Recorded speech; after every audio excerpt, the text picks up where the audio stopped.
In today's video, I'm going to teach you how to join a team on Behance.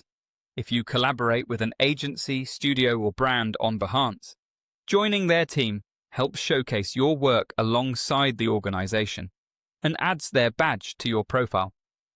To get started, open your browser and go to behance.net. You'll want to be signed in so you can access your profile settings.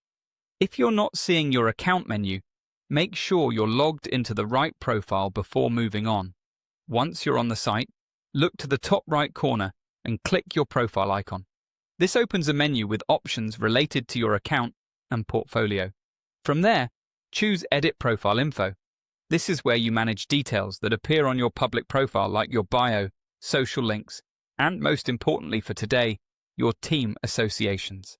Inside the profile editor, find and click the section labeled Teams. This dedicated area is where you connect your profile to a Behance team, which represents a company or collective. You'll see a search field that lets you look up the team you want to join. In the search field, type the exact name of the team you want to join. As you type, suggestions will appear based on what you enter.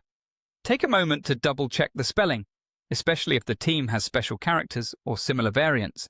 If the team doesn't appear, it may be set up under a slightly different name, so it can help to confirm the wording with your contact or check the organization's public Behance page for the exact title.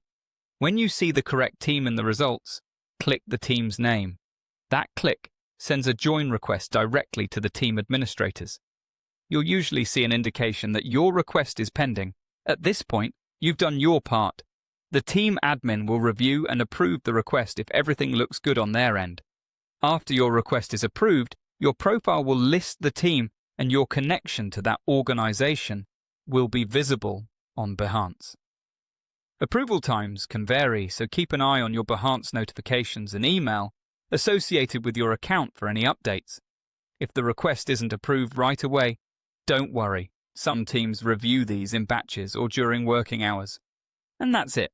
Go to Behance, open your profile menu, choose Edit Profile Info, open the Teams section, search for the team by name, and click it to submit your request. Follow these steps, and you'll be set up to represent your creative collaborations clearly and professionally on your Behance profile.